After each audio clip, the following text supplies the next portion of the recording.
अस्सलाम वालेकुम रहमतुल्लाहि वबरकातुहू। मैं हकीम अरफ आपकी खिदमत में आज एक नए ज़बरदस्त वीडियो के साथ हाज़िर हूँ। उम्मीद है सब दोस्त बहन भाई खैरियत से होंगे। दोस्तों, आज आपको शरबत बज़ूरी के बारे में बताएंगे। शरबत बज़ूरी को कैसे तैयार करना है, इसका नुस्खा क्या है, इसमें कौन कौन सी जड़ी बूटियाँ इस्तेमाल होती हैं, इसको तैयार कैसे करना है और इसका फ़ायदा क्या है। आज आपको बताएंगे कि शरबत बज़ूरी को तैयार कैसे करना है।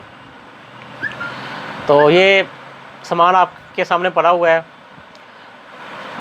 तो सबसे पहले मैं आपको चीज़ों का तारुफ़ करवा दूँ। ये सौंफ है, एक पाव सौंफ लेनी है। ये तुखम खरबूजा है, ये भी एक पाव लेना है। तुखम कासनी है, ये भी एक पाव लेना है। चारे मगज़ है, ये भी एक पाव लेना है। ठीक है, तो ये चार चीज़ें लेकर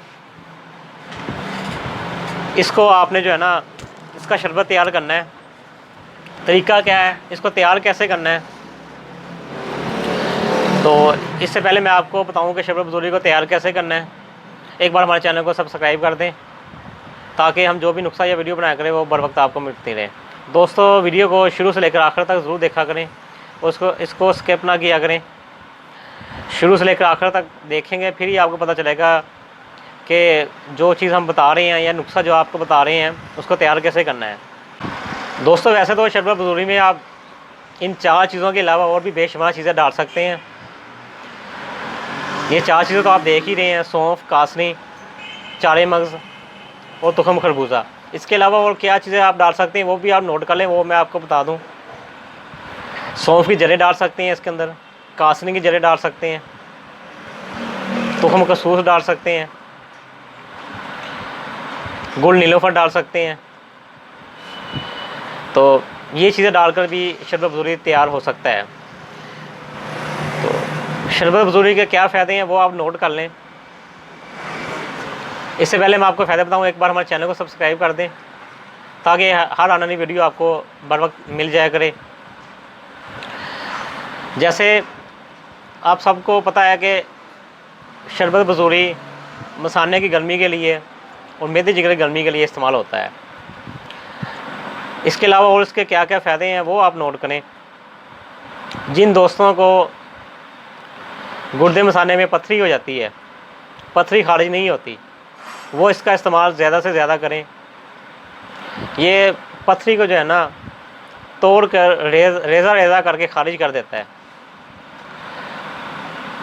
दिन में 2 बार इस्तेमाल करें, 3 बार करें। जिनको गुर्दे का दर्द है या जिनके गुर्दे या मसाने में पथरी है वो इसका इस्तेमाल ज़्यादा से ज़्यादा करें। फिर जिन्हें पेशाब, सर जल के आता है, पानी की कमी हो जाती है, जैसे गर्मियों में पानी की कमी हो जाती है, जो रोज़ेदार हज़रात हैं, रोज़ा रखते हैं, शाम को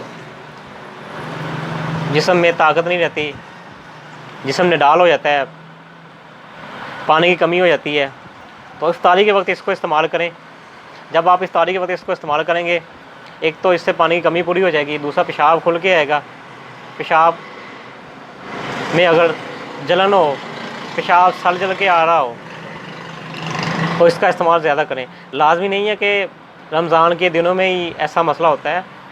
इसके अलावा भी अक्सर पानी की कमी की वजह से या ज़्यादा गर्म चीज़ें इस्तेमाल करने की वजह से, तली हुई चीज़ें इस्तेमाल करने की वजह से पेशाब सर जल के आना शुरू हो जाता है, मसाने में गर्मी हो जाती है, जिगर में गर्मी हो जाती है।